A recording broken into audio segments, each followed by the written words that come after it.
आम समस्त तो जानते संसार में जन्म मृत्यु लगी रही। जन्म अच्छी बेले मृत्यु अच्छी सुनिश्चित। जड़े मृत्यु पर जन्म हम कि नहीं तार कौन ग्यारंटी नहीं, किंतु जन्म पर मृत्यु सुनिश्चित। ये जो जन्म मृत्यु रही, ये जन्म मृत्यु आमे जहाँ जीवन बोल भावुचे यहाँ तार दुईटा प्रांत है। जो जीवन दुईटा प्रांत रही आमर ये जीवन, ये जीवन दुईटा प्रांत रही। आरंभ प्रांत को आम जन्म बोली कहले, आ ये जीवन जो शेष प्रांत ताको आम मृत्यु बोली कहले। किंतु प्रकृत में जन्म बोली किसी ना कि मृत्यु बोली जिनसा किसी ना। ये जन्म मृत्युर जो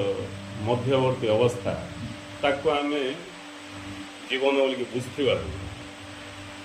आम आपको ही सबकि बोल भावी यहाँ ही आमर सबकि विचार कर आर मोहमाया पड़ आम दुख भोग कर। किंतु जो आम ज्ञान द्वारा सत्य को बुझू, ये जो जीवन, ये जीवन आमको एक नाटक बोल जना पड़े। ये नाटक ही आरंभ अच्छे और शेष अच्छे, किंतु जोड़ा कि प्रकृत जीवन जी कि ये जीवन को जीवन दे आरंभ ना कि शेष ना, आ सी ही प्रकृत जीवन आ ही आमर प्रकृत परिचय। ये कथा जाना ही दिव्य ज्ञान, सत्य ज्ञान, गुरु ज्ञान। ये कथा न जानला पर्यंत आम ये नाटक रे भाग नौथुआ अर्थ आसुआ जाऊआ। आ प्रत्येक जन्म रे आमको नुआ परिचय सब किसी नुआ मिल। मृत्यु पर से सब जगह आहरी पास जाकि नूतन जन्म लाभ करवा, आहरी नुआ परिचय, आहरी सब किसी नुआ प्राप्त। इमती आम जन्म सब नुआ पाउथुआ, मृत्यु से सब हर दूसरा। तेणु जो परिचय जहाँ भी किसी आम ये प्राप्त करुचे, ये सब केवल नाटकर ही अंश विशेष। जोड़ा कि सत्य जीवन, वास्तव जीवन, सी जीवन हूँ ये जीवन आधार। तेणु गुरुदेव कहले ये जीवन जीवन नुहे, ये जीवन को जे जीवन देते चिन्हिया ही प्रकृत जीवन। हेले केबू चिन्हिया मला करी ये जीवन भितर ही चिन्हिया पड़े। हेले ये जीवन भितर आम चिन्हिया तो पर कथा, आम ये जीवन को ही वास्तव जो विचार करी आर मोहमाया पड़ जाऊ, आम ये ज्ञान प्रति मिशा आग्रह प्रकाश कर जार से भाया किसी संस्कार अच्छी पुण्य फल रही ताकू ये जन्म रे गुरु प्रति श्रद्धा जागृत हम, भगवान प्रति श्रद्धा जागृत हम, सत्य को जानापी इच्छा कर फलस्वरूप से जीवनदाता को जापर। जीवनदाता अर्थ जी कि ये जीवन को जीवन देते सी ही प्रकृत जीवन। पुणी गुरुदेव कहले तुम्हें जहाँ को जीवन बोल भावुच ता प्रकृत जीवन नुहे, कहीं से जीवन मृत्यु अच्छी। मुझे शुद्ध बुद्ध अमृतमय यार अनुभव ही प्रकृत जीवन। हेले किए कर अनुभव जे बंची माने स्थूल बंची माने स्थूल देह जी अच्छी से कर। देह त्याग पूर्व जदि आम ये अनुभव करें ताहले आमर नाटक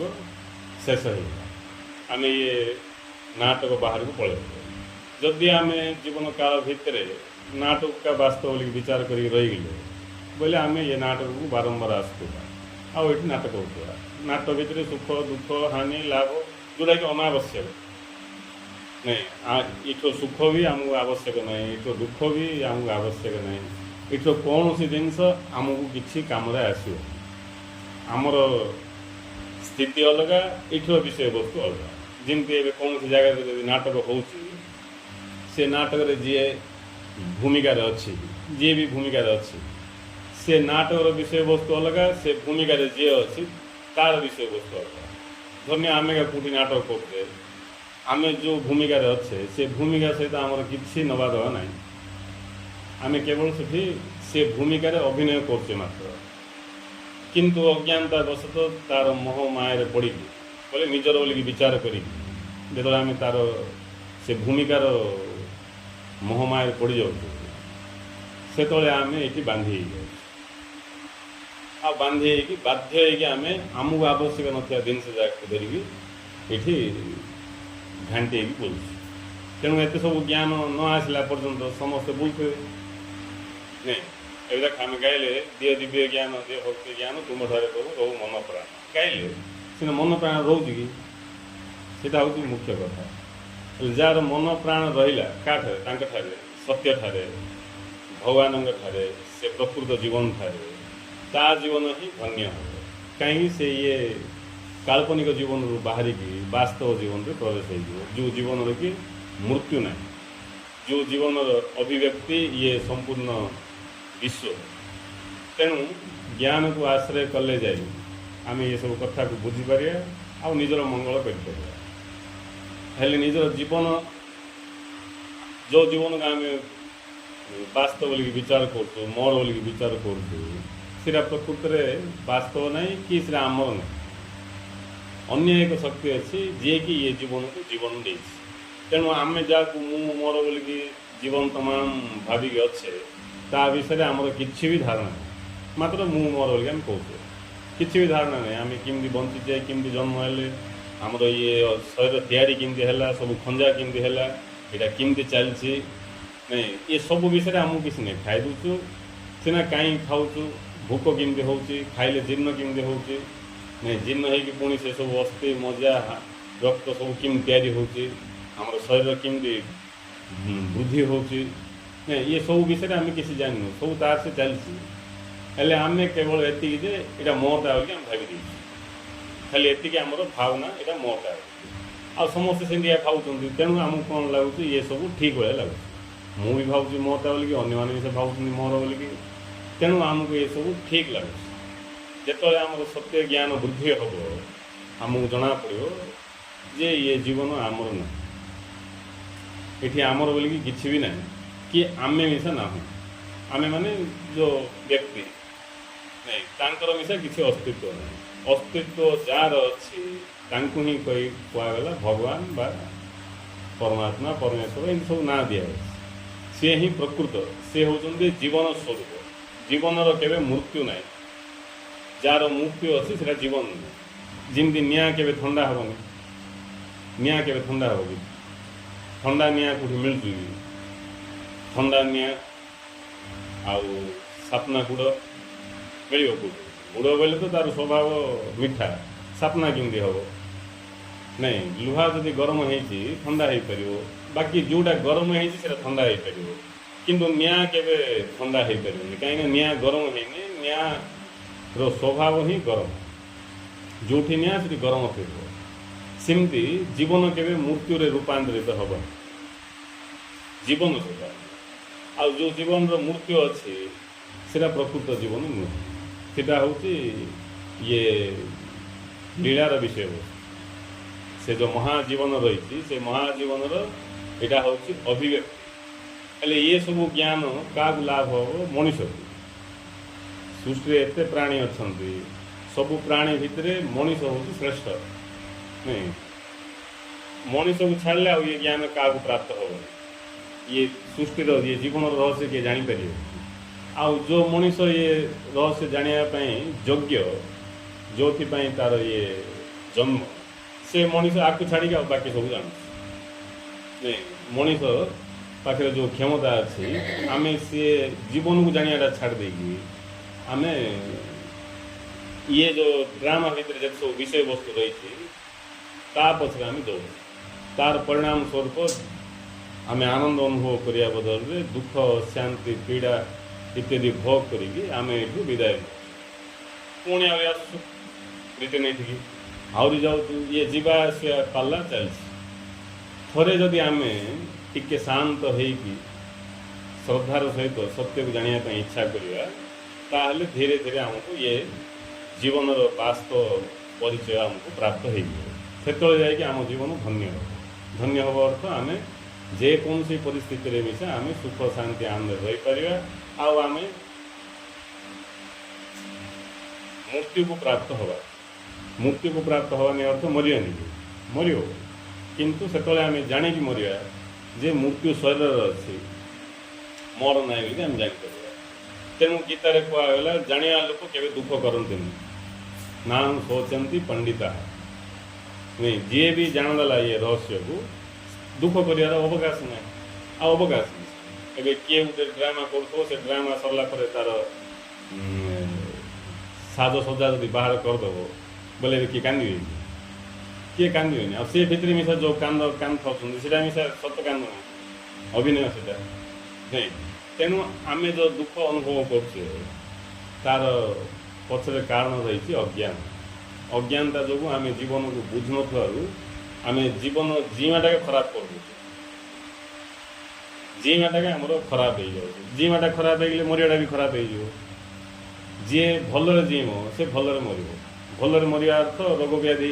न पड़ी मरियाटा नहीं आम कौन जाओ भलरे मरीगला मतलब रोग व्याधि पड़नी रामकृष्ण परमहंस तो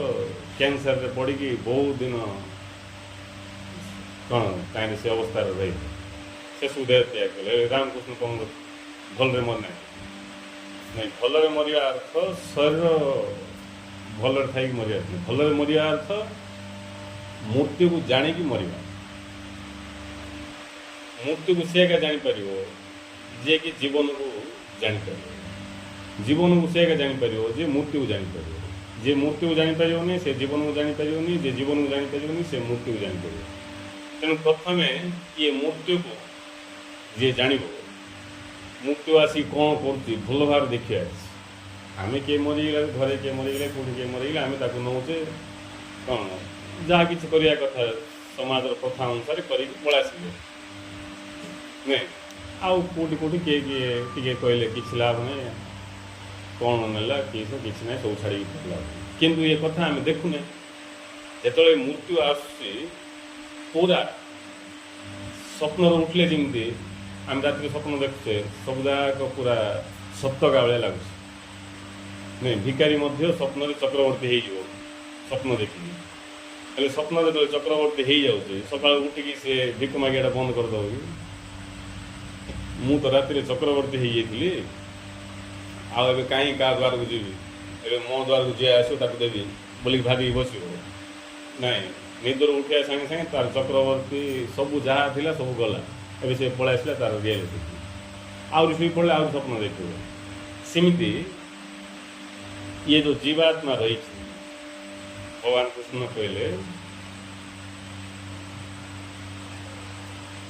वासांसी जीर्णानि यथा विहाय नवानि गृह्णाति नरो पराणि तथा शरीराणि विहाय जीर्ण अन्यानि सम्याति नवानि दे ये वस्त्र जो अकामी हो जाऊँ आम जमी वस्त्र चेंज करमती जीवात्मा ये अकामी शरीर को त्याग करके आउ गोटे नूतन शरीर धारण कर जेहिनोस्मिन् यथा देहे कौमारं यौवनं जरा तथा देहांतर प्राप्ति धीरस्तद तद मुनि उच्यते जमती शरीर बालक अवस्था अच्छी कौमार अवस्था अच्छी यौवन अवस्था अच्छी वृद्ध अवस्था अच्छी सेमती मृत्यु मिशा गोटे अवस्था ये शरीर मृत्यु को से प्राप्त हो माने जो पंचभूत से आसला से पंचभूत मिश्र ये कथा जाणी ज्ञानी माने के शोक करते नहीं हेले जी जिते अज्ञान अच्छी से दुख भोगिया को बाध्य खाली एवं बोली ना दुख भोगुव दुख भोगिया को बाध्य अज्ञान ही दुखर कारण तेणु आम जिते अज्ञान रहा से दुख भोग जन्म जन्म धरी दुख भोग आ उपाय किसी भी ना दुखर उद्धार हार कौन से उपाय नहीं दुख उद्धार एकमात्र उपाय परमार्थ ज्ञान लाभ ये कथा जी बुझे से आगु प्रस्तुत हो बेल था जीवन जो अच्छी बंचीचे से ही प्रस्तुत हो जाए प्रस्तुत हो पार किए कहीं ये जो माया लगगला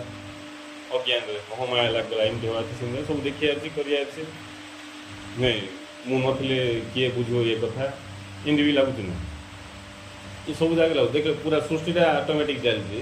किंतु आम बेले दुख मु पलैला पर मो परिवार किस हम झील किस हम पुओ किस एमती आम विचार था किंतु आम अज्ञान जापारू जे ये संपूर्ण विश्व को किए जने धारण कर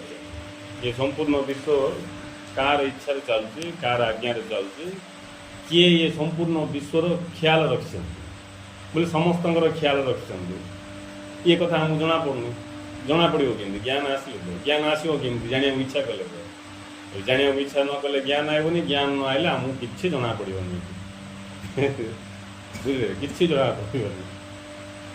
किसी जना पड़ो आ कि जना न पड़ा लोक दुख भोग इठे दुख भोग इठू गले दुख भोग आठ आसिक दुख भोग दुख क्या हो नहीं गोटे गाँव आउ गोटे गाँव को यात्रा आम करे सेमती दुख दुख रु दुख को यात्रा आम गुरु शरण जाकि ज्ञान शिक्षा कला धीरे धीरे आमर दुख रु सुख आड़ को यात्रा सुख अर्थ से सत्य को बुझा सुख बाहर आड़ प्राप्त हुए बाहर आड़ जहाँ सुख मिलूँ से दुख भोगिया प्रस्तुत होता बाहर आड़ सुख जोटा आसूँ से सुख दुख को नहीं आसूँ आम बाहर सुख सहित का परिचित थी आम दुख भोगिया बाध्य जो दिन आम जापर आम भितर सुख रही आमर अस्तित्व ही सुख आमर स्वरूप ही सुख स्वरूप आनंद स्वरूप ये कथा जो आम जाना से आम दुख रु मुक्त हो ये सब कथा आम कि जाना ज्ञान को आश्रय कले तेणु ज्ञान को आश्रय करने कथा मृत्यु जदि आसो आपर कि मृत्यु आसिक सबकि पूछिकी नहीं आमर सब बंधु बांधव ज्ञाति कुटुंब आमर पद प्रतिष्ठा मान सम्मान आमर ना रूप तो गला रूप को बेस करिका ये सब जगह अच्छे रूप को बेस करी सब अच्छे जमी फाउंडेसन को बेस करी पूरा भुवनटा अच्छे जदि तला फाउंडेसन टाक जदि हटई दिज्व पूरा भुवनटा भुसुड़ी ही ना सेमती ये आमर जो जीवन ये जीवन फाउंडेसन वर्तमान शरीर शरीर ही आम जीवन फाउंडेसन तेणु सब आम भय भय थाऊ चिंतार थाऊ कहीं ये शरीर तार फाउंडेसन तेणु टिके देह खराब होगले आम चिंतार पड़ जाऊ फाउंडेसन टाक उपड़ी जाओ कहीं फाउंडेसन गले सब गला आम ही गलु किंतु जे कि सत्य को जाना इच्छा कला मृत्यु एक सत्य जीवन आम जहाँ जीवन बोलूँ से जीवन मृत्यु हूँ एक सत्य जन्म तो आम हो मृत्यु हूँ आमर नेक्स्ट जुआड़ के आम गति करुचे प्रत्येक मुहूर्त सीटा हूँ आउ गोटे प्रांत सत्य से केतले आसो किए भी कहीपर किंतु आसवा पूर्व जदि आम रेडी अच्छे ताहले आमको भय नहीं जमी घूर्णी बात्या सब साइक्लोन फाइक्लोन हेले आग कौन होता जानी पार नुले साइंस से डेवलपमेंट होता जानी पार नुले आसिकी सब गाँ को गाँ बर्बाद करके पलाऊला लोक मरी जाते सब होता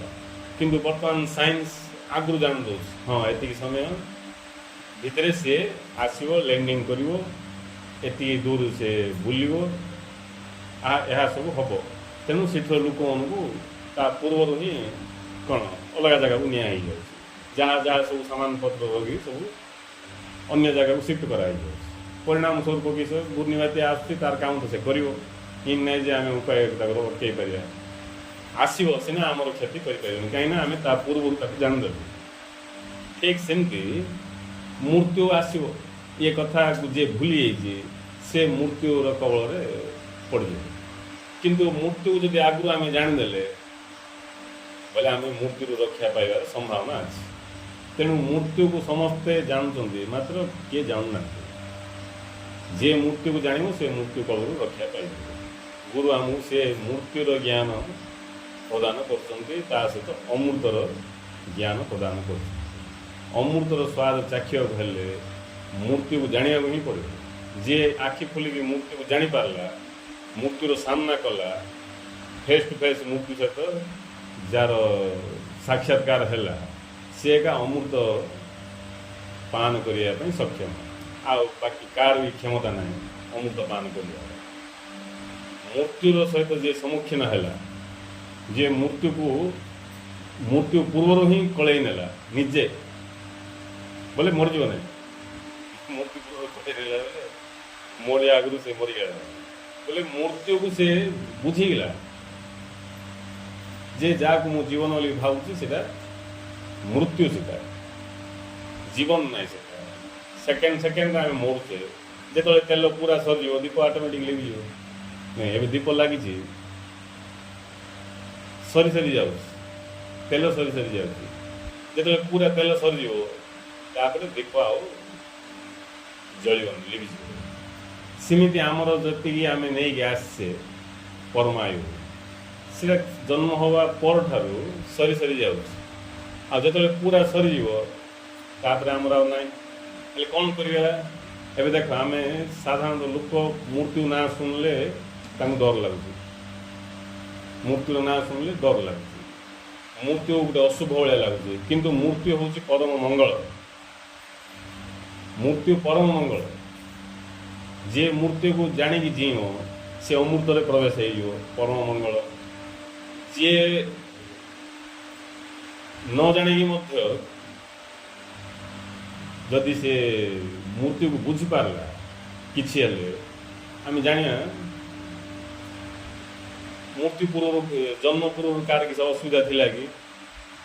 ना आज्ञा बड़ बेसी असुविधा हबार मु जन्म होगली किए कह कि जन्म पूर्व क्या किसी असुविधा नाला असुविधा आसला जन्म पर जन्म पूर्व क्या किसी असुविधा नाला जन्म है पर जा असुविधा स्टार्ट है आ से असुविधा मरला पर्यंत लगिक रही जे पर्यंत आम मरने से असुविधा थी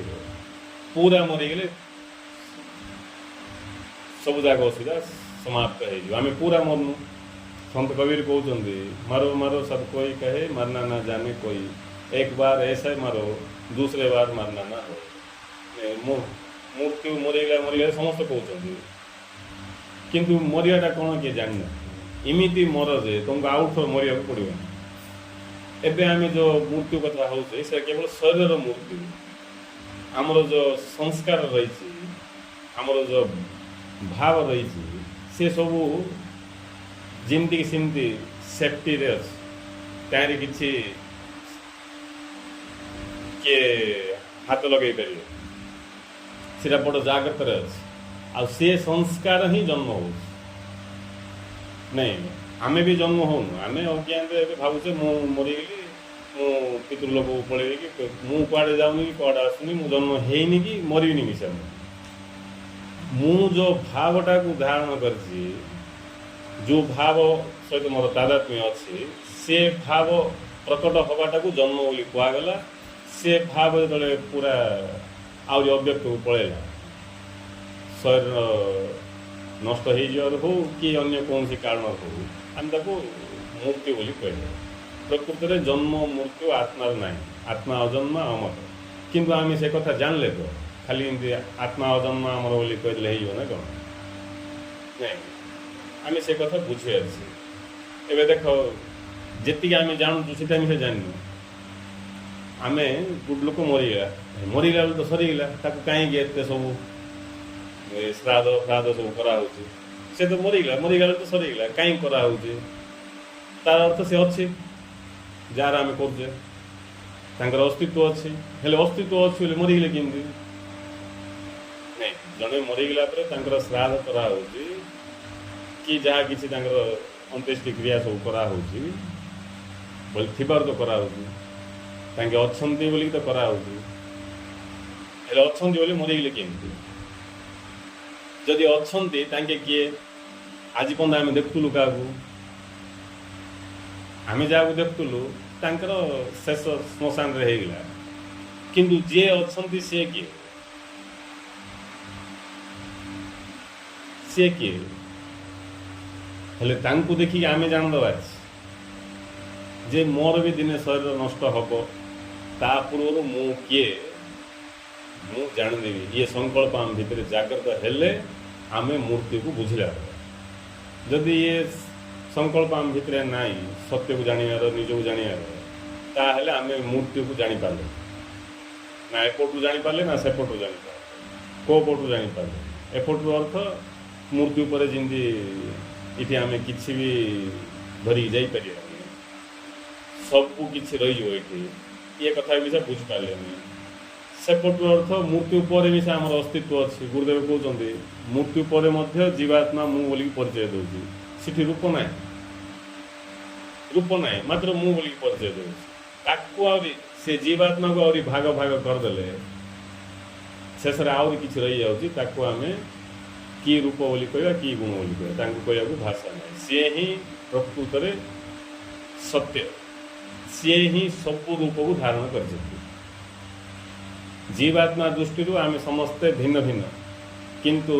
आत्म दृष्टि आम एक अभिन्न ये आम समस्त भाव भिन्न भिन्न परिचय भिन्न भिन्न किंतु सबू परिचय सबू भूमिका जी अच्छा से होती आत्मा आत्मा बोले सिनेमा जिन देखुँ कैंडल धरिकी ये धला ड्रेस पिंधिकी न शाढ़ी पिंधिकी अंधार जावाटा सीटा आत्मा नहीं सीटा प्रेत सीटा नहीं आत्मा अर्थ जे कि निर्गुण निराकार जे कि सतचित आनंद स्वरूप जे कि निजर स्व महिमा रे ये विश्व रूप धारण कर ये विश्व रूप धारण कला भितर गछ पत्र ग्रह नक्षत्र मनुष्य पशु पक्षी ये सब जाक आम अच्छे आम समस्ते अच्छे तांके धारण कर आम अच्छे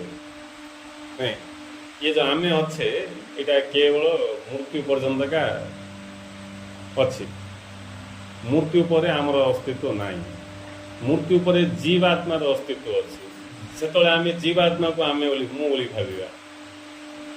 एवं शरीर को मु बोली भावुचे अमक ना अमक जाति इमती कम कर कम कर जहाँ सब आम ये संसार परिचय सब संग्रह कर देचे सीटा मृत्यु सरीज मृत्यु पर जो अवस्था आमर थी सीटा आमर आउ गोटे परिचय सीटा हूँ आम जीव से जो जीव बोली जो परिचय अच्छी सीटा बिना समाधि से जीव नष्ट हो अन्य भाषा कहले मन मन केवल समाधि रे ही नष्ट हो समाधि अर्थ जो आम जागृत हो से मन नष्ट हो जागृत हो आम देखा हेटा मन यहाँ मु से जाकि मन नष्ट हो मन नष्ट होगला आम मुहर हस फुटो आमको जो किए आसिक कह तो मुझे मारिदेवी बोले आम हसवा कहीं हसवा आम जान मत किए मारिपारे मोर मृत्यु ना नहीं एबे आमको कौन भी टी रोग व्याधि होगा डाक्टर जब कहले ये सीरीयस भाई लगुच बोले कह नहीं से डाक्टर कथा शुणी क्या मरवा छानिया कि सीरीयस बेमार होगला पूरा जदि आम जानदे आमर स्वरूप को ताहले आम मृत्यु आसिले आम डरवानी कि भय करवानी कहीं आम जाने मृत्यु किसी ना जागृत हवा लोक अज्ञान थे लोक मृत्यु का अच्छे आउ कि ना तेणु गुरु आमको ये सब ज्ञान देकी भवसागर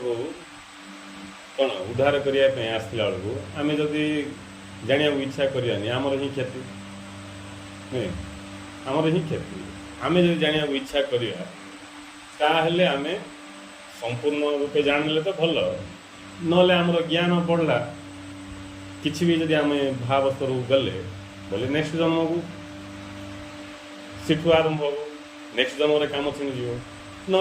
पर जन्म गुरुदेव कहले 3 जन्म भितर कम छिंड जाना लोक जाना इच्छा करिया लोक आ जाना इच्छा न कले गुरु प्रति श्रद्धा भक्ति ज्ञान प्रति भाव नथिले 3 जन्म बोली किसी माने ना केते भी लगी जदि जाना इच्छा कले बोले ये जन्म हो बड़ कथा किसी ना आम जाना इच्छा करनु बोले किसी गोटे बड़ मैटर बेसी विषय भाई लगुच आमर कथा आमको जाना किसी आ कथा ता कथा सीना नहीं आ कथा ता कथा जानाटा बोले कष्ट जन कथा जानाटा बड़ कष्ट आम जन कथा कि जानदे से कहले का जाना नहीं किए बाहर बाहर देखिके जापर किंतु भीतर कथा आम जापर जनर जनक कथा जानाटा बड़ कष्ट निज कथा जानाटा कष्ट क्या हाथ देख किए भी हाथ देखिए मो कथा मुझे जानाटा कष्ट मो कथा मुझे जानाटा कष्ट किसी ना किंतु आम जो आत्मज्ञान कथा शुणुचे आत्मा किए गोटे अच्छी ताकू जानार बोलिक आमर विचार किंतु आत्मा किए गोटे ना आत्मा हूँ सी जी कि आमको प्रकाश कर क्षण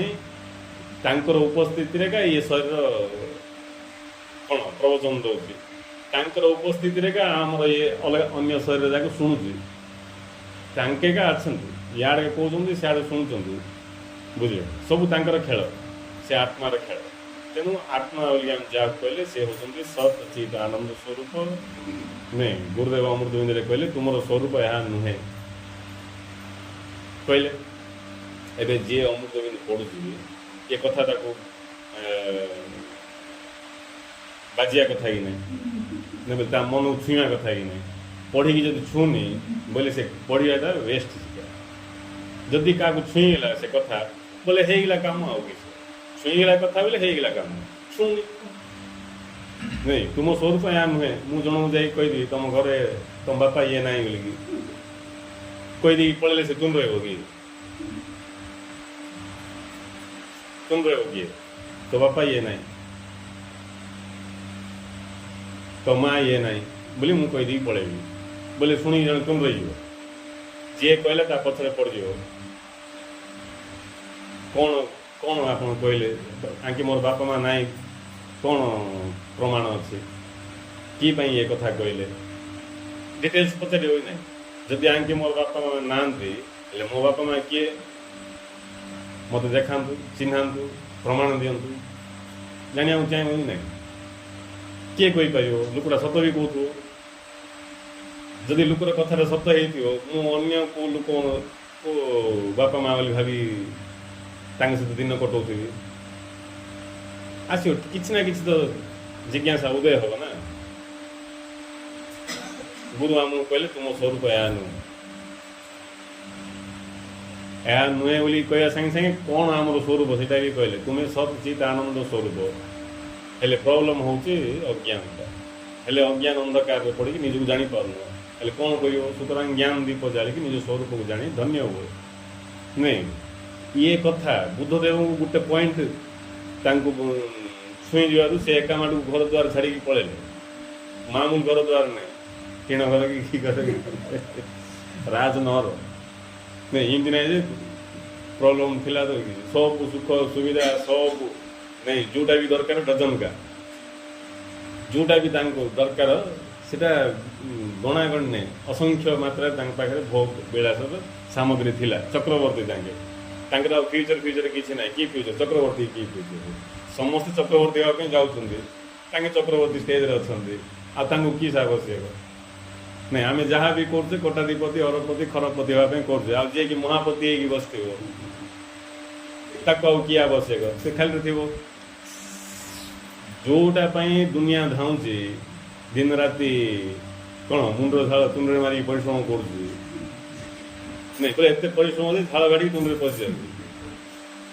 जो कौन चक्रवर्ती हाँपाईका सीटा थे बुद्धदेव जिते देखिले शरीर बुढ़ा हो जाऊँगी अंटा लई जाऊँगी पुणी शरीर नष्ट हो जाऊँगी ये सब जाक जो दिन देखिले से दिन भितर भाव उदय है दुख अच्छी इठी संसार सुख किसी ना दुख अच्छी मु चक्रवर्ती हो पारे शरीर तो बुढ़ा हम पचारे सारथी मु बुढ़ा भी कि सारथी कह इच्छा नी कहले आज्ञा बुढ़ा तो है खाली आप बोले ना मुझे बुढ़ा समस्त बुढ़ा हे गछपतर भी बुढ़ा हे जी भी जन्म होती से पिला अवस्था युवक अवस्था वृद्ध अवस्था शेष मूर्ति को प्राप्त हो से समय चार लोग टेक नौले शव को शव यात्रा थिला देखिले जाएंगे ये लोकटा कहीं टाकी नौ बुद्धदेव जान ना बापा जाना दे ना कहीं जानला बेले सन्यासी बोलिकी जतक लिखाई तेणु बड़ जाग्रत रखिले जार जो संस्कार कुसंस्कार थी बेलू तुम केते भल कथा बसई शुणिले मत तार कुसंस्कार प्रकट हम ही हम सुसंस्कार वाला तुम जिते प्रकार कुसंस्कार परिवेश रहीदे मिशा तार संस्कार प्रकट हम ही हम तेणु निमपत्र गचरे निम तुटार नहीं कि आखु लगे बोले से आखु रसका से बाहर पिता पत्र पिता रस बाहर ସେମିତି ନିମ ଗଛକୁ ନେଇ ଆଖୁ ବାଡ଼ ଲଗାଇବା ବୋଲେ ଆଖୁକା ବାହାରିବ। ଯାହାର ଯେଉଁ ସଂସ୍କାର ତାକୁ କିଏ କ'ଣ କଲେ ମଧ୍ୟ ସେ ସଂସ୍କାରରୁ ହଟାଇ ପାରିବ। କାହିଁକିନା ସଂସ୍କାର ହିଁ ହେବ ପ୍ରକଟ। ବୁଦ୍ଧଦେବଙ୍କ ଭିତରେ ଯେଉଁ ବଳିଷ୍ଠ ସଂସ୍କାର ଥିଲା ସେ ସଂସ୍କାରର ଫଳସ୍ୱରୂପ ତାଙ୍କୁ ସେ ଟିକେ ପଏଣ୍ଟରେ ତାଙ୍କେ ଭେଦ କରିଦେଲେ ଯେ ଇଏ ସବୁ ବୃଥା ବୋଲିକି। ଯଦି ବୃଦ୍ଧ ହେବି, ଶରୀର ରୋଗଗ୍ରସ୍ତ ହେଇଯିବ, ଆଉ ସେସବୁ ମୃତ୍ୟୁକୁ ପ୍ରାପ୍ତ ହେଇଯିବ ଶରୀର, ହେଲେ ଆଉ ରହିକି ଲାଭ କ'ଣ ଏଠି? ଇଏ ସବୁ ଜାଗା କିସ୍ ମିଳିବ? ରାତାରାତି ତାଙ୍କେ ଘର ଦ୍ୱାର ଛାଡ଼ିକି ସତ୍ୟର ଅନୁସନ୍ଧାନ ପାଇଁ ବାହାରିଲେ। ହେଲେ ଜୀବନର ସତ୍ୟ କ'ଣ? ଖାଲି ଏମିତି ଜନ୍ମ ହେଇକି ମରିବାଟା ନା ଆଉ କିଛି ସତ୍ୟ ଅଛି? ଦୁଃଖ ଭୋଗ କରିକି ଜିଇବାଟା ନା ଦୁଃଖରୁ ଉଦ୍ଧାର ହେବାର କିଛି ବାଟ ଅଛି? ତାର ଅନୁସନ୍ଧାନ ପାଇଁ ବୋଲି ତାଙ୍କେ ବାହାରିଲେ। ଆଉ ପରିଣାମ ସ୍ୱରୂପ ଶେଷରେ ସେ ପରମ ସତ୍ୟକୁ ଲାଭ କଲେ। ହେଲେ ଦେଖ,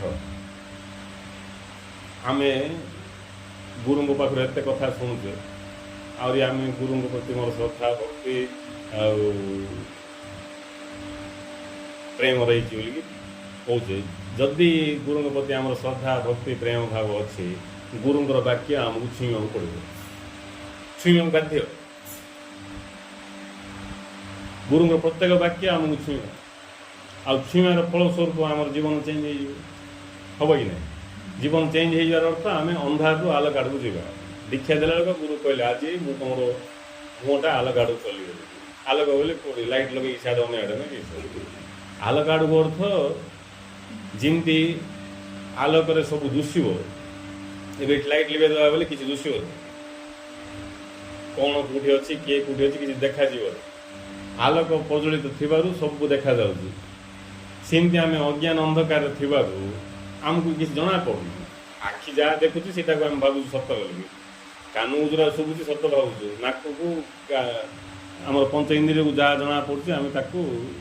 ସତ୍ୟ ବୋଲି ଭାବୁଛୁ। କିନ୍ତୁ ସେଇଟା ସତ ନାହିଁ। ସେଇଟା କାହିଁ ଭିତରେ ଆହୁରି ସତ ରହିଛି, ଆହୁରି ସତ ରହିଛି। ଜାଣିବାକୁ ଇଚ୍ଛା କରିବା ଲୋକ ଧୀରେ ଧୀରେ ଇଏ ଶରୀରରୁ ନାଇଁ ଭିତରକୁ ପ୍ରବେଶ କରିକି ଇଏ ଶରୀର ଭିତରେ ଯିଏ ରହିଛନ୍ତି ତାଙ୍କୁ ଭେଦ କରିବେ। ଆଉ ତାଙ୍କୁ ଯେତେ ଆମେ ଜାଣିଛେ ଯିବା, ସେତେ ଆମ ଜୀବନରୁ କ'ଣ ଭୟ ଦୁଃଖ ସବୁ ଅପସରିଯିବ, ହଟିଯିବ। ଆଉ ଯଦି ଆମେ କହିବା ଜାଣିବାକୁ ଟାଇମ୍ ନାହିଁ ବୋଲେ ଆମେ ମୂର୍ଖ। ଆଉ କି ଟାଇମ୍ କ'ଣ କରିବ? ଟାଇମ୍ ଏତେ ପିଲାଟା ପରୀକ୍ଷା ଦେବାକୁ ଯାଇଛି, କେଉଁଠି ସେଣ୍ଟର ପଡ଼ିଛି, ନହେଲେ କିଏ ଇଣ୍ଟରଭ୍ୟୁ ଦେବାକୁ ଯାଇଛି ଚାକିରି ପାଇଁ, ସେଣ୍ଟର ପଡ଼ିଛି କେଉଁଠି ଧରିନିଅ। ଏବେ ସେ ଇଣ୍ଟରଭ୍ୟୁ ଦେବାକୁ ଯାଇଛି, କିନ୍ତୁ ସେ ଗାଁରେ ସେ କ'ଣ ଭଲ ଜିନିଷ ଯାକ ଅଛି, ଭଲ ଜାଗା ଅଛି, ୱାଟରଫଲ୍ କେଉଁଠି ଅଛି କି ଆଉ କ'ଣ ଅଛି, ସେ ସବୁ ଜାଗା ଦେଖିବାରେ ମାତି ଯାଇଛି। ଇଣ୍ଟରଭ୍ୟୁ ଯିବା ପାଇଁ ଟାଇମ୍ ନାହିଁ ବୋଲେ କ'ଣ ଆଉ କି ପାଇଁ ଆସିଲା? ସେଇଠିକି ପରୀକ୍ଷା ଦେବାକୁ ତାକୁ ଟାଇମ୍ ନାହିଁ, ଏ ସବୁ ଜାଗା ଦେଖିବାର ତାକୁ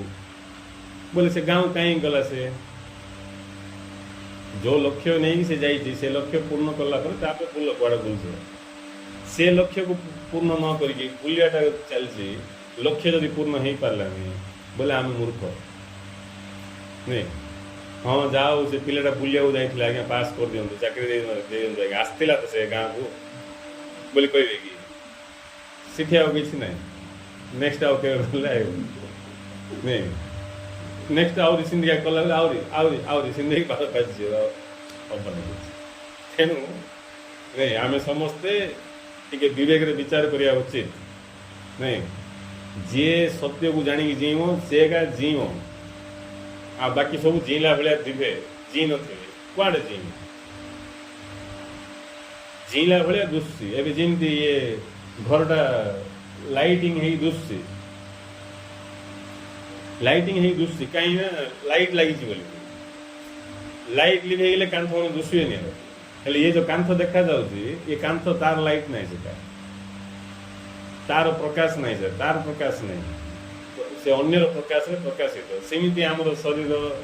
ଆମର ମନ ବୁଦ୍ଧି ମୋଟ ଉପରେ ଆମର ବିଲକୁଲ କିଛି ନାହିଁ,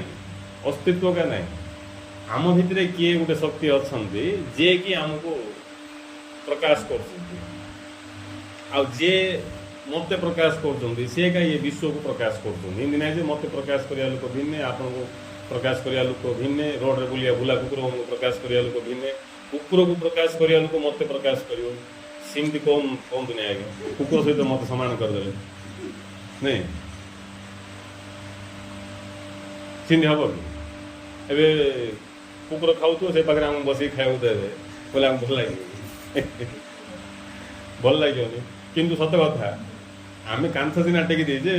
कुकुर बिले माकड़ समस्त मिसिका खाऊे खाली कांथ टेकी देकी मु अलग खाऊे किंतु समस्ते खाऊँ समस्त भितर गोटे चैतन्य रही से चैतन्यर प्रकाश रे आमे देखा जाऊ जेतले से प्रकाश एठू हटिଯିव आमे आ दृश्य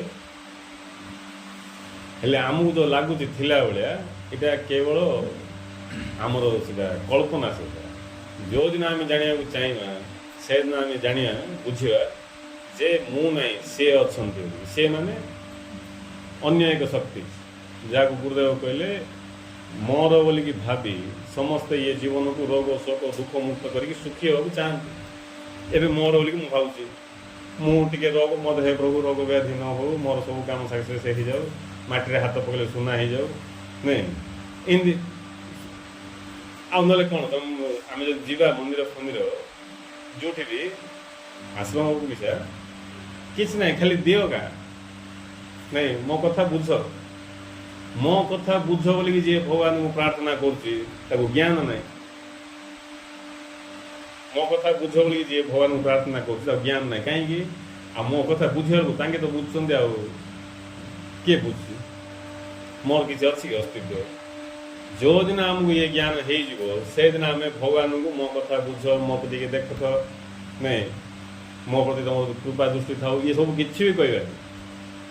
नहीं तुम कृपा दृष्टि दिले भल तुम क्रोध दृष्टि थी भी भल कहीं मु ना तुम क्या नहीं एबे यही भाया लोक के दुख रही तेणु सत्य ज्ञान द्वारा दुख दूर हुए अज्ञान रे दुख कौन बढ़ी जाए कहीं अज्ञान द्वारा आम अहंकार ग्रस्त हो जाए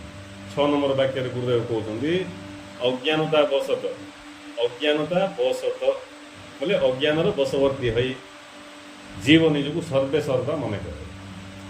अज्ञान जो सर्वे सर्वा मन करे मु खाऊँ मु कमाऊँ मोर शक्ति मोर ये मोर भक्ति भाया तोर भक्ति हो नहीं इमती खाऊ कि नहीं जमीक लक्ष्मी पुराण रे चंडालुणी भाया सी ब्राह्मणी थे भर से भाव तू चंद्राणी कौटी मुई कौटी इन केते भाव आसो भक्ति मिशा मोर भक्ति मोर उपासना मोर पूजा एमती ना मोर पूजा बोले पूरा केते प्रकार पिठापणा हम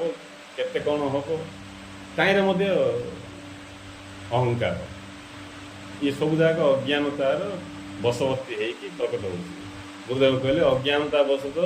जीव निजक सर्वे सर्वा मन करे आ जी जिते निजक सर्वे सर्वा मन कर से दुख भोग बाध्य हेनी तुम गोटे दुख कह मुझे कहीदेवी तुमको केमती दुख भोग कर मनुष्य जेकोसी दुख तुम निजे विचार कर अज्ञानता बस तो दुख भोग कर कहीं सर्वे सर्वा मन कर अज्ञानता बस का मु कौन मालिक ही घर द्वार मालिक जीवंत लोक मालिक मालिक होना तुम ऑफिस रे किए काम कर तुम तार मालिक हो मालिक हो तुम देख बस ऑफिस को बस आयो कहले बस रोस न बस नहीं कि बस तुम नहीं आज्ञा कहीं मालिक मालिक तार आकार देखियो किन से मालिक आसो मालिक भाया चलो जमी ये जी चपरास थे चपरास मैंने जे झाड़ू फाड़ू मारे लोक जमी से किसी ना पिंपुड़ी दंदा भाया केते कथा हेल्ले चपरास जब ज्ञानी होते ये बस को देखिए हसी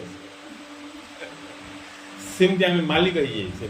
सर्वे सर्वा अर्थ मालिक मु का सर्वे सर्वा ये घर मालिक मु ये पिला जन्म करा लोक मु घर चलवा लोक मु ନାଇଁ ସବୁ ଯୋଉଠି କୋଉଠି ମୁଁ ଗୁରୁଦେବ କହୁଛନ୍ତି ଅଜ୍ଞାନ ଦ୍ୱାରା କ'ଣ ଅଜ୍ଞାନତା ବଶତଃ ଜୀବ ନିଜକୁ ଅହଂଭାବ ପୋଷଣ କରି ଜୀବ ନିଜକୁ ସର୍ବେ ସର୍ବା ମନେ କରେ, କିନ୍ତୁ ଯେତେବେଳେ ସିଏ ଈଶ୍ୱରଙ୍କର ମହାନତାକୁ ଜାଣେ ନିଜର ଅକ୍ଷମତା ପ୍ରତି ତାର କ'ଣ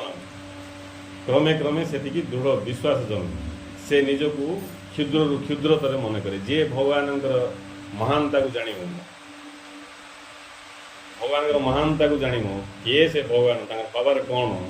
ଜାଣିବ ସତ୍ୟକୁ, ସେ ନିଜକୁ କ୍ଷୁଦ୍ରରୁ କ୍ଷୁଦ୍ରତର ମନେ କରିବ। ବୋଲେ କ୍ଷୁଦ୍ର ମନେ କରିବନି, କ୍ଷୁଦ୍ରରୁ କ୍ଷୁଦ୍ରତର, କ୍ଷୁଦ୍ର ବୋଲେ ଆହୁରି ଗୁଣ୍ଡ କର। ନାଇଁ ଆମକୁ ଗୋଟେ ଶୁଖିଲା ପଟାଣି ଦିଆହେବ ଗୁଣ୍ଡ କର ବୋଲିକି, ଗୁଣ୍ଡରୁ ଗୁଣ୍ଡ କର ଆହୁରି। ନାଇଁ ଆଜ୍ଞା ଗୁଣ୍ଡ ହେଇଗଲା, ଆହୁରି ଗୁଣ୍ଡ କର, ଗୁଣ୍ଡ କରୁଥ ତମେ। ନାଇଁ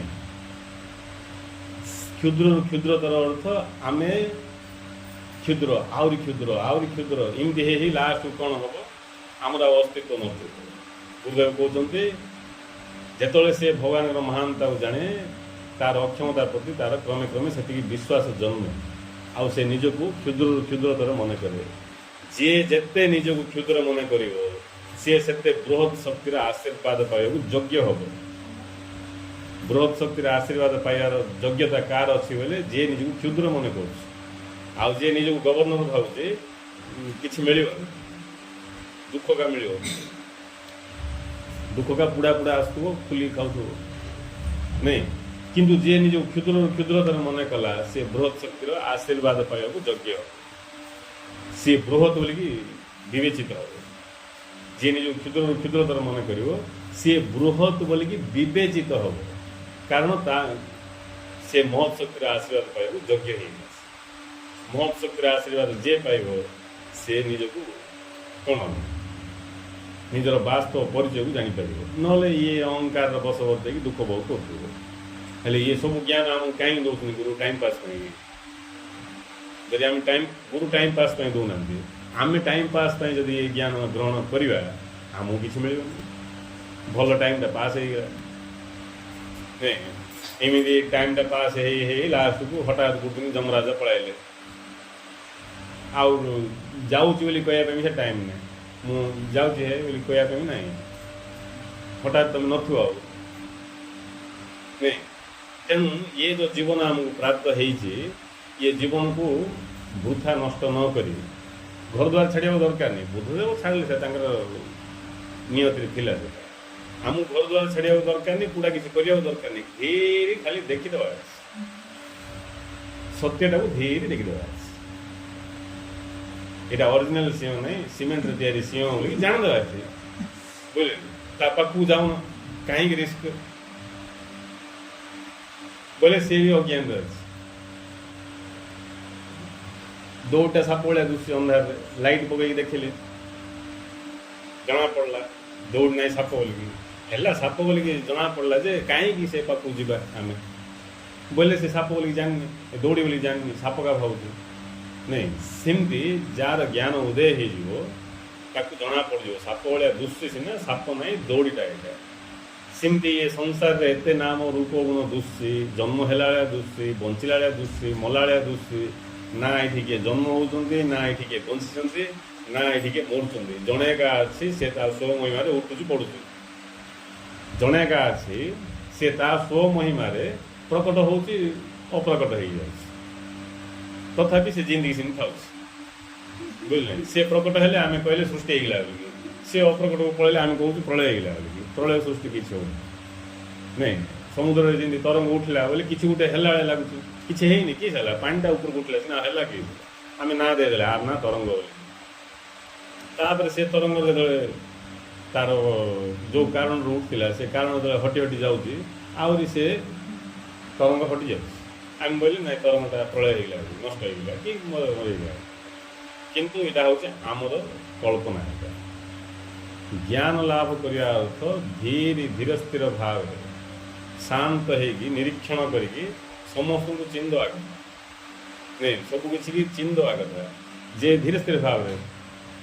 ନାଇଁ ତା ପାଇଁ ହୁ ହାଲା ଜପ ତପ, ସନ୍ନ୍ୟାସୀ ହେଇଗଲା, ଇଏ ହେଇଗଲା, ତ୍ୟାଗୀ ହେଇଗଲା, ଭକ୍ତ ହେଇଗଲା, निष्ठा ହେଇଗଲା କିଛି ଦରକାର ନାହିଁ କିଛି ନାଇଁ ତମ ନିଷ୍ଠାକୁ କିଏ ପଚାରୁନି କି ତୁମକୁ କିଏ ପଚାରୁନି ଯିଏ ଅଛନ୍ତି ସିଏ ଅଛନ୍ତି ନାଇଁ ତମର ନିଷ୍ଠାକୁ ତମେ ଏକା ଜାଣ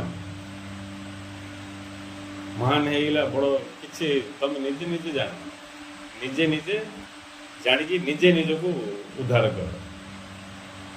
ଗୁରୁ ଆମକୁ ଜ୍ଞାନ ଦେଉଛନ୍ତି ସେ ଜ୍ଞାନକୁ ଗ୍ରହଣ କରିକି ଆମେ ଯଦି ଆମର ଭାବକୁ ବଦଳେଇବା ଧୀରେ ଧୀରେ ଆମର ଜୀବ ଭାବରୁ ଯଦି ଆମେ ବ୍ରହ୍ମ ଭାବକୁ ଯିବା ତାହେଲେ ଆମର ଜନ୍ମ ସାର୍ଥକ ହେଇଯିବ ଏବେ ମୃତ୍ୟୁ ଆମ ପାଇଁ ନାହିଁ ମୃତ୍ୟୁ ଆସିଲେ ଆମେ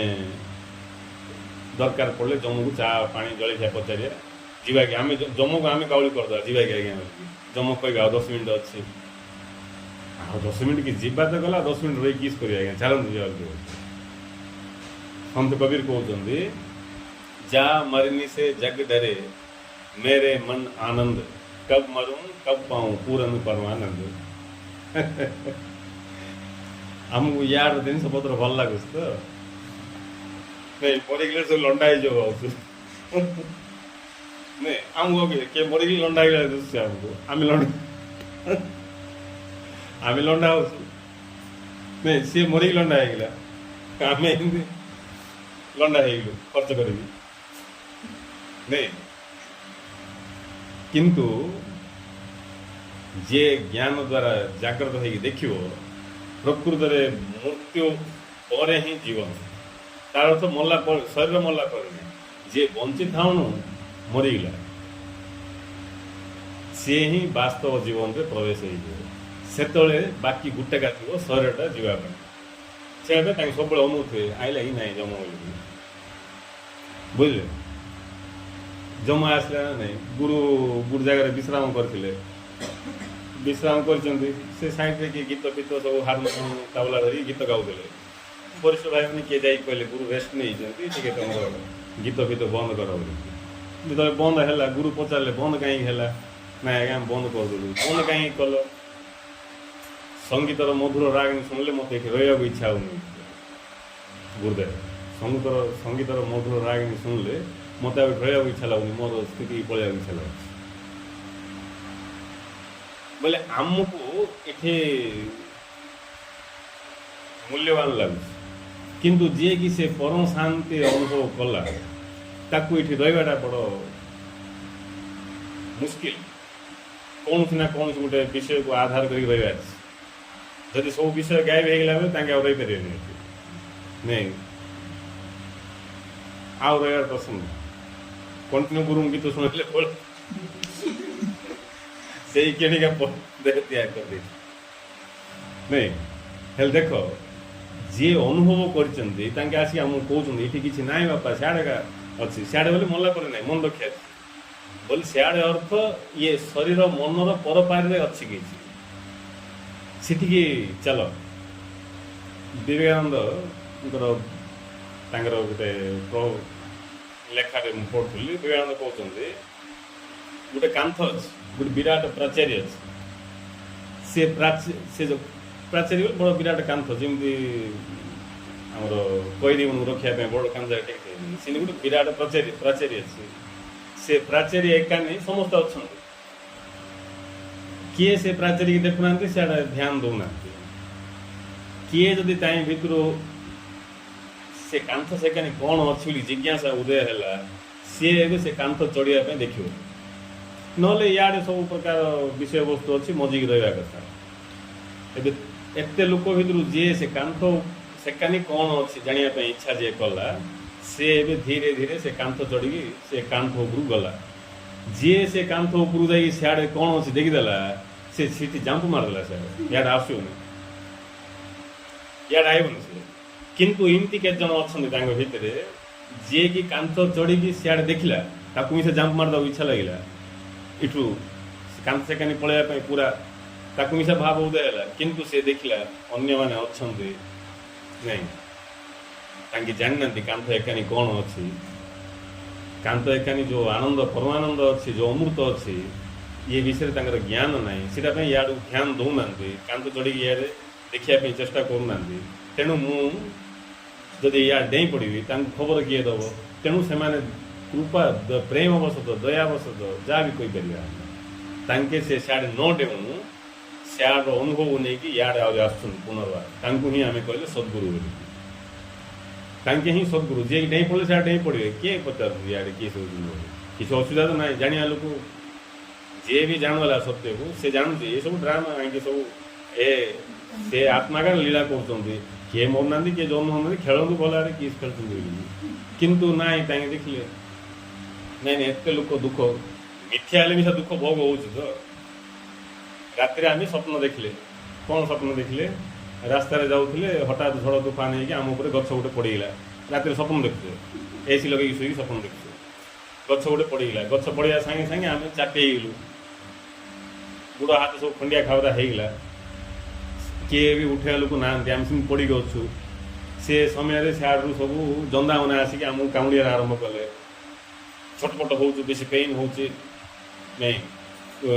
सिटी ये बिलुआ जाक पलैले आसिक झिकुंट आम मांस खंड जाक स्वप्न देखु आम पीड़ा अनुभूति हो रड़ी छाड़ू आम सब जाक अनुभव हो सका उठला बेलू गोटे गार भी किसी पड़नी तार अर्थ मिथ्या सब हेल्ले मिथ्या हेल्ले कौन हम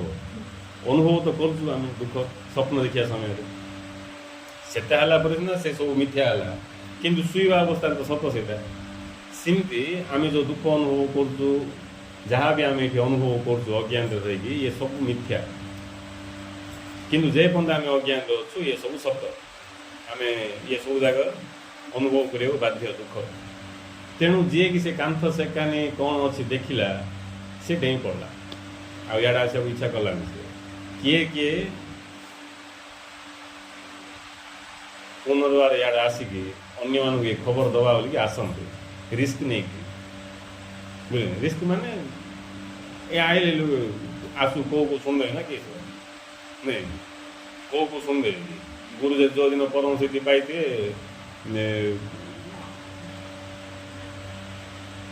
कौन करते गुरु एका माड़ू के 7 वर्ष मौन हो गए कहीं मौन हो गए किए शुण ये कथा नहीं किए शुण ये कथा तेणु भल भाव तन तन अनुध्यान कले कौ प्रकार कह लोक मेन्टालिटी केमती अच्छे केमती स्टार्ट करेंगे गुरु स्टार्ट कला आमको सीना सुविधा हो नहीं नले नुआरे स्टार्ट कला बड़ धंदा नुआरे स्टार्ट कला गुरु मु गोटे आदिवासी परिवार जन्म नहीं 8 क्लास पाठ पढ़ी भगवान का आशीर्वाद किसी ज्ञान पाई ज्ञानटा गोटे अमृत जहाँद्वारा कि जो ज्ञान द्वारा उभय श्रोता वक्तार मंगल हुए इमती धीरे धीरे कौन कही कही कही लास्ट को धीरे धीरे नहीं गुरु को टे हार्ड भाव कहवाई चांस क्या मिललानी जीवन तमाम सिंह कही कही चलले कहीं ना आउ चांस ना शुणिया लोग देखिका कथबार्ता नहीं लास्ट मन गुरु बुझेगा खाली बोले देख तांकर केमती कृपा से चाहले से स्थिति लीन होता इड़ा आसिक किस कर मात्र से रिटर्न इड़ा आसिक आम खबर दौर जे आ बहुत किसी अच्छी यहाँ कि ना यहाँ केवल स्वप्न जगत वास्तव जगत रही तुम स्वरूप या नुहे तुम्हें सचित आनंद स्वरूप हेल्ले अज्ञान पड़ी जापार तुम ये जो सृष्टि आम देखुचे ये सब से चेतना सत्तार खेल यहाँ सत्य किसी भी ना ये कथा जाणी तुम खेल बोले जी जानदेला से कौन हम खेल जाना पूर्व कौन ताकू सत लगुला जानला यहाँ खेल लगे ये सका उठाटा ऑफिस जावाटा दुकान जावाटा दांत घसीटा खावाटा झाड़ा सब खेल यहाँ सब खेल यहाँ जाना लोक न जाना लोक को ये सब वास्तव आउ जहाँ को वास्तव लगुच सी यार मायर पड़गला ताकू ही आम कहूँ मायर पड़गला जान न पारा मायर पड़ला कार किसी दोष नहीं जान न पारा मायर पड़ला जे जानी से मायर पड़ो जे मायर पड़ो से दुख भोग कर तेणु गुरु आमको आसिक ज्ञान प्रदान कर जो ज्ञान को आम स्वागत कले जाना इच्छा कले आम भीतर थी मोह माया सब हटो आम प्रकृतिस्थ हवा जागृत हवा आ जागृत हो देखा जे ये सब गोटे सत्यर ही आत्म प्रकाश आउ महिमार सी प्रकाश पाँच मु बोली किसी ना सी का अच्छा ମୋର କିଛି ଅସ୍ତିତ୍ୱ ନାହିଁ ବୋଲି ସମର୍ପଣ ହେଇଯିବ। ଆଉ ଯିଏ ସମର୍ପଣ ହେଇଯିବ ସେଇ କ୍ଷଣି ସେ ଜାଣିବ ସିଏ ହିଁ ମୁଁ ବୋଲିକି। ଆଉ ଯିଏ ଜାଣିଦେଲା ସିଏ ହିଁ ମୁଁ ବୋଲିକି ବାସ୍। ଆମେ ନ ଜାଣୁ ଗୁରୁ କହୁଛନ୍ତି ମନେ ରଖ ତମେ ଅମର ମୁକ୍ତ ପୁରୁଷ ବୋଲି। ଗୁରୁ କହିଲେ ମନେ ରଖ ତମେ ଅମର ମୁକ୍ତ ପୁରୁଷ। ଗୁରୁ କହିଲେ କି ସାଧନା କରିକି ଅମର ହେବାକୁ ପଡ଼ିବ, ମୁକ୍ତ ହେବାକୁ ପଡ଼ିବ ବୋଲିକି। ସାଧନା କରିକି ନା ଅମର କିଏ ହେଇପାରିବ? ଅସୁରମାନେ ସାଧନା କରୁଥିଲେ ଅମର ହେବାକୁ, ବହୁତ ପ୍ରକାର ଚେଷ୍ଟା କଲେ, ଏମିତି ବୁଲେଇ ବୁଲେଇ ବର ଯାକ ମାଗିଲେ ନାଇଁ। ଗୋଟେ ଅସୁର ସେ ଏମିତି ବର ମାଗିଥିଲା ସ୍ତ୍ରୀ ହାତରେ ମରିବିନି ବୋଲିକି। ଆଉ ସ୍ତ୍ରୀ ହାତରେ ନ ମରିଲେ କିଛି ଆଉ ବାକି କାହା ହାତରେ ହେଲେ ମରିଯିବ। ଆଉ ଗୋଟେ ଅସୁର ଟିକେ ଜ୍ଞାନ ହେଲା, ସେ ତ ସ୍ତ୍ରୀ ହାତରେ ମରିବିନି କି ଭୁଲ କରିଦେଲା। ଏମିତି ବର ମାଗିବି ଯେ ମୋତେ କିଏ ମାରିପାରିବେନି, ମୁଁ ଅମର ହେଇଯିବି। ନା ମୋତେ କରୋନା ଭାଇରସ୍ କିଛି କରିପାରିବ, ନା କୌଣସି ମଣିଷ କିଛି କରିପାରିବ, ନା ପଶୁ ପକ୍ଷୀ କ'ଣ କରିପାରିବ, ନା ମୁଁ ଆକାଶରେ ମରିବି, ନା ଭୂମିରେ ମରିବି। ବୁଲେଇ ବୁଲେଇ ଆଇଡ଼ିଆ କରିକି ମାଗିଲା। ତମେ ଯେତେ ଆଇଡ଼ିଆ କରିକି ମାଗିଲେ ମିଶା ସିଏ ଆଇଡ଼ିଆରୁ ବାହାରି ପଡ଼ିବ ଆକୁ କେଉଁଠି ମାରିବା କେମିତି ମାରିବା ନାଇଁ। ତେଣୁ ଅସୁରମାନେ ସାଧନା କରୁଥିଲେ କ'ଣ ପାଇଁ? ଅମର ହେବା ପାଇଁ। ଏଇଟା ଅଜ୍ଞାନତା। ଏଇଟା ଅମର ଆମର ସ୍ୱରୂପ। ଆଉ ଅମର ହେବା ପାଇଁ ସାଧନା କରୁଛୁ ଅର୍ଥ ଆମେ ଏ ଶରୀରକୁ ମୁଁ ବୋଲିକି ବିଚାର କରୁଛୁ। ଆଉ ଏମିତିକା ମୁଁ ଅମର ହେଇଯିବି ଭାବୁଛୁ। ଏମିତି କିଏ ଅମର ହେଇନି ଆଜି ପର୍ଯ୍ୟନ୍ତ ମରଣ ଶରୀରରେ। ଯିଏକି ନିଜ ଭିତରକୁ ଯାଇକି ନିଜକୁ ଜାଣିଲା ସେ ଅମର ହେଇଗଲା। କେବେ ହେଇଗଲା? ଯେବେ ଜାଣିଲା। ଏବେ ଜାଣିଲେ ଏବେ ହେଇଯିବ। କାହିଁକିନା ତମେ ଅଲରେଡ଼ି ଅମର ମୁକ୍ତ ପୁରୁଷ। ତେଣୁ ଗୁରୁ ଆମକୁ ଆରମ୍ଭରୁ ହିଁ ଆମେ କିଛି ନ ଜାଣିନୁକା ଗୁରୁ ତାଙ୍କ ଆଡ଼ୁ ଘୋଷଣା କଲେ। ମୁଁ କହିଥିଲି ତମର କଥାଟା, ତମର ସ୍ୱରୂପ କ'ଣ ମୁଁ କହିଥିଲି। ଏବେ ତମ ଇଚ୍ଛା ତମେ ଦେଖ କି ନ ଦେଖ। ଦେଖିଲେ ତମ ଜୀବନ ଧନ୍ୟ ହେବ ବୋଲେ ସେ ସତ୍ୟକୁ ଅନୁଭବ କଲେ ତମ ଜୀବନ ଧନ୍ୟ ହେଇଯିବ। ଯଦି ଅନୁଭବ କରିବନି, ଅନୁଭବ ନ କଲେ କ'ଣ ଏଠି ଦୁଃଖ ଭୋଗ କରୁଥିବ ଆଉ କିଛି। ଗୁରୁ ତାଙ୍କ ଆଡ଼କୁ କହିଲେ ତମେ ଅମର ମୁକ୍ତ ପୁରୁଷ, ତମର ମୃତ୍ୟୁ ନାହିଁ କି ତମର ବନ୍ଧନ କିଛି ନାହିଁ। ଏବେ ଏ କଥା ଶୁଣିକି ଆମକୁ ଲାଗିବା କଥା ମୁଁ ଅମର ମୁକ୍ତ ପୁରୁଷ କି? ଯଦି ମୁଁ ଅମର ମୁକ୍ତ ପୁରୁଷ ବୋଲେ କିଏ ହେଇଥିବି ମୁଁ? ମୋର ଆକାର କେମିତି ଥିବ? କେମିତି ଜାଣିବି ବୋଲିକି ବ୍ୟାକୁଳତା ସୃଷ୍ଟି ହେବ। ଏ ବ୍ୟାକୁଳତା ସୃଷ୍ଟି ହେବାଟା ହିଁ ଭକ୍ତି। ଏ ବ୍ୟାକୁଳତା ସୃଷ୍ଟି ହେବାଟା ହିଁ ସାଧନା। ଏ ବ୍ୟାକୁଳତା ସୃଷ୍ଟି ହେବାଟା ହିଁ ଉପାସନା। ଆଉ ଇଏ ଉପାସନାର ଫଳ ହେଉଛି ଅମୃତତ୍ୱର ଅନୁଭବ। ତେଣୁ ଯିଏ ବି ମରିଗଲେ ଆମେ ଦେଖିପାରୁନୁ ବୋଲି ମରିଗଲେ ବୋଲି କହୁଛୁ, କିନ୍ତୁ ତାଙ୍କର ଅସ୍ତିତ୍ୱ ଅଛି। ଆଗରୁ ଥିଲା, ଜନ୍ମ ଆଗରୁ ତାଙ୍କେ ଥିଲେ, ମୃତ୍ୟୁ ପରେ ବି ଥିଲେ। ଖାଲି ଶରୀର ଚେଞ୍ଜ ହେଇଗଲା। ଆମେ ବି ବର୍ତ୍ତମାନ ବଞ୍ଚୁଛୁ ଭାବୁଛୁ, ବୁଝିଲେ, ଭବିଷ୍ୟତରେ ମରିଯିବା ଭାବୁଛୁ, କିନ୍ତୁ ନାହିଁ। ଆମେ ବି ଜନ୍ମ ହେବା ପୂର୍ବରୁ ଥିଲେ, ମୃତ୍ୟୁ ପରେ ବି ଥିବା। ଇଏ କଥା ଏବେ ଜାଣିଦେବା ଅଛି। ଏବେ ନ ଜାଣିପାରିଲେ କେବେ ଜାଣିପାରିବନି। ଆହୁରି ନେକ୍ସଟ କଥା ହେବା। ତେଣୁ ଆମେ ସମସ୍ତେ ଗୁରୁଙ୍କ ଶରଣ ଯାଇଛେ। ଆମର ଏଇଟା ଭାଗ୍ୟ। ଜାଣିବାକୁ ଇଚ୍ଛା କରିକି ଯଦି ଆମେ ଜ୍ଞାନଟା ପାଇଯିବା ତାହେଲେ ଆମର ଆହୁରି ପରମ ଭାଗ୍ୟ ବୋଲି ବୁଝିବାକୁ ପଡ଼ିବ। ନିଜର ସ୍ୱରୂପକୁ ଜାଣିବା, ଅମୃତତ୍ୱକୁ ଅନୁଭବ କରିବା ହିଁ ପ୍ରକୃତ ଜୀବନର କ'ଣ ଲକ୍ଷ୍ୟ ଆଉ ପ୍ରକୃତ ଜୀବନର ଅନୁଭବ। ତେଣୁ ଆମେ ସମସ୍ତେ ତା ପ୍ରତି ଧ୍ୟାନ ଦେବା। ମାଉସୀ ଆମର ୟାର ପରିଚୟରେ ତାଙ୍କେ ଯେଉଁଟା ଥିଲେ ସେ ପରିଚୟ ତାଙ୍କେ ଛାଡ଼ିକି ତାଙ୍କେ ବର୍ତ୍ତମାନ ଅଛନ୍ତି ତାଙ୍କ ଜାଗାରେ। ଆଗକୁ ବଢ଼ିକି ତାଙ୍କେ ନୂଆ ପରିଚୟ ଧାରଣ କରିବେ। ଆଉ ଯେହେତୁ ତାଙ୍କର ଗୁରୁ ପ୍ରତି ଭାବ ରହିଛି, ଜ୍ଞାନ ପ୍ରତି ଶ୍ରଦ୍ଧା ରହିଛି, ନିଶ୍ଚିତ ଭାବରେ ତାଙ୍କେ ଆଗକୁ ବଢ଼ିକି ନିଜର ବାସ୍ତବିକ ସ୍ୱରୂପକୁ ଲାଭ କରିବେ ହିଁ କରିବେ। ତେଣୁ ଆମେ 2-3 ଜନ୍ମ ପାଇଁ ଆଇଡ଼ିଆ କରିବାନି। ଇଏ ଜନ୍ମରେ କେମିତି କାମ ସରେଇବା ତା ପାଇଁ ଦେଖିବା। ନହେଲେ ନେକ୍ସଟ, ନହେଲେ ନେକ୍ସଟ ନାଇଁ। ଆଗରୁକା 3 ଜଣଙ୍କୁ ଆଖି ଆଗରେ ରଖିଦେଇକି ସଂସାର ମାୟାରେ ପଡ଼ିଯିବା। ଗୁରୁଦେବ କହୁଛନ୍ତି ଏବେ ନହେଲେ ଆଉ କେବେ? ଦିବ୍ୟ ଦର୍ଶନ ବହିରେ ଲାଷ୍ଟ ଆଡ଼କୁ ଅଛି ବାକ୍ୟ ପଡ଼ିବ। ଏବେ ଯଦି ନାହିଁ ଆଉ କେବେ? ଆଉ ଥରେ ବି ସିନ୍ଦିକା ହେବ, ସିନ୍ଦିକା ଲାଗିବ। ସେ ମାୟାରେ ପଡ଼ିଯିବ, ସୁପାସରେ ଯିବ। ଉପାସରେ ଯାଇକି ଆହୁରି ହଁ ହଁ ହଁ ହଁ ବୋଲି ଟାଇମ୍ ହେଉନି କିସ୍ କରିବା, ମୋତେ ହେବନି। ତେଣୁ ସମୟକୁ ବୃଥା ନଷ୍ଟ ନ କରିକି ଉପଯୁକ୍ତ ସତ୍ୟକୁ ଜାଣିବା ପାଇଁ ଯଦି ଯିଏ ଧ୍ୟାନ ଦେବ ତା ଜୀବନ ସାର୍ଥକ ହେବ। ସମସ୍ତଙ୍କର ମଙ୍ଗଳ ହେବ। ସମସ୍ତେ ନିଜ ସ୍ୱରୂପକୁ ଜାଣି ଜୀବନ ଧନ୍ୟ କରନ୍ତୁ। ଜୟ ଶ୍ରୀ